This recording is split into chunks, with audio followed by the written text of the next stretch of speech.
Hello everybody, thank you for tuning in to another episode for notanalog.com.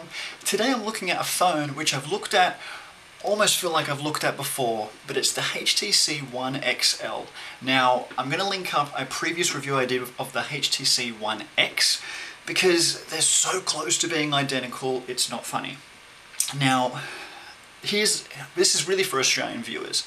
If you're from another country, stay tuned, but this is really going to apply to Aussies. Now, in Australia we've got the HTC One X, which is available on Optus, Virgin, Vodafone and so on. But in the Telstra camp, they don't have that phone. Now the reason being is they released the One XL. Now the One XL separates itself from the One X because it's got 4G. That's probably its biggest selling point. That's the biggest reason why you would buy this on a Telstra network compared to the One X on Optus and so on. Telstra is the only one in Australia who have got 4G running in the country, and it's amazing speeds. Now, the One XL with 4G does produce, I mean, if you've also seen my HTC Velocity 4G review, you saw the speeds I was getting out of the network. It's really, really impressive.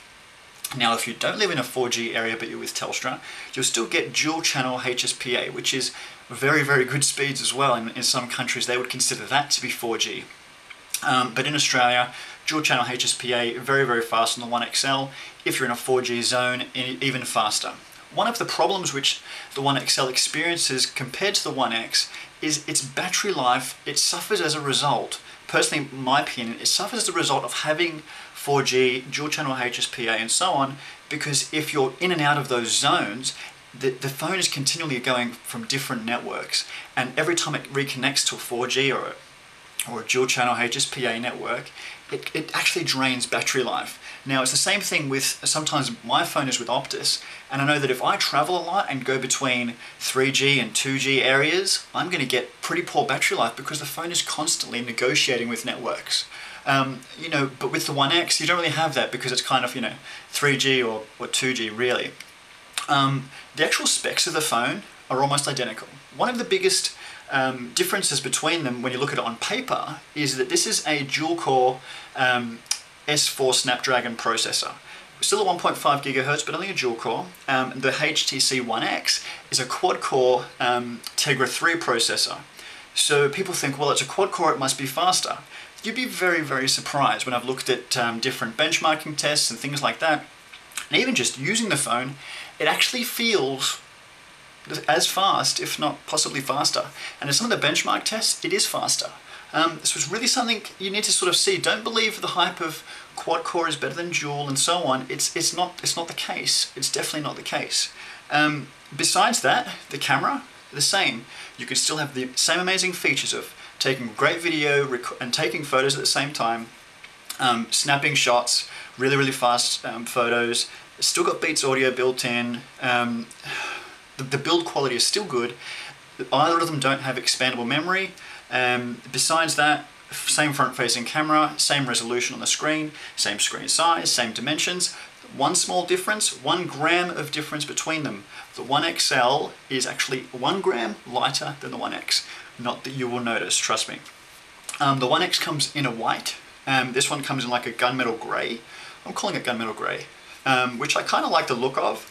I think it's a bit more of a blokey look. The white is always considered to be a little bit more girly. Anyone can make their own decisions there. But besides that, they're identical.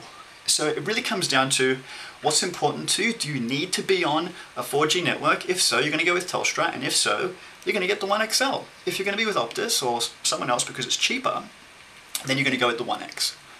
It's not really something to compare on which one's better. It's really going to come down to which network you need to be on. Now, in saying that,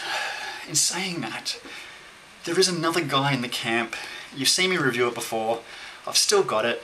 It's the Galaxy S3, and overall, if I had to pick out of those three, I'd probably go with the S3. Now, the only reason is, it's probably not a speed thing, or, I mean, the S3 doesn't have 4G, so if you still need 4G speeds, don't consider it. You'll consider the One XL straight up. But I find the UI on Samsung to be a little bit, I get along with it nicely. I found the Sense version 4, I still have some bits of it which I don't like. One of the key differences between them is you've got a back button, a home button, and a sort of like a multitasking button, but it's not really multitasking, but it shows you apps you can flick between them. On the Samsung, you've got the, let me turn it on, options, home, and back, the options key. With Sense UI, all of the options are soft, so you'll be in an app, and to get to the options of that, it's somewhere in the app. And sometimes they put it at the top, sometimes it's at the bottom. It's really all over the shop, and that's for me very frustrating. I want to always have the same location for options, and with the S3 I've got that. If the S3 was in 4G, there'd be no argument, there'd be no one looking at anything else because the S3 would just be sort of the king. But it's not, because some people need the speed. Some people will tell me, what's the point of having a fast phone without a fast network? If those things are important, if those things are important to you, the HTC One XL is the bee's knees, honestly. It takes great photos, you'll see them on screen, video's great. Yeah, go into the store, check them out, have a play with them. You'll be able to sit there and see the differences between the phones. It's more the look and the feel. Sense is very different to the Samsung UI. You just need to have a look. You do. But if 4G is important to you, and a fast phone, and a great camera, and great audio, and things like that, check out the One XL from Telstra.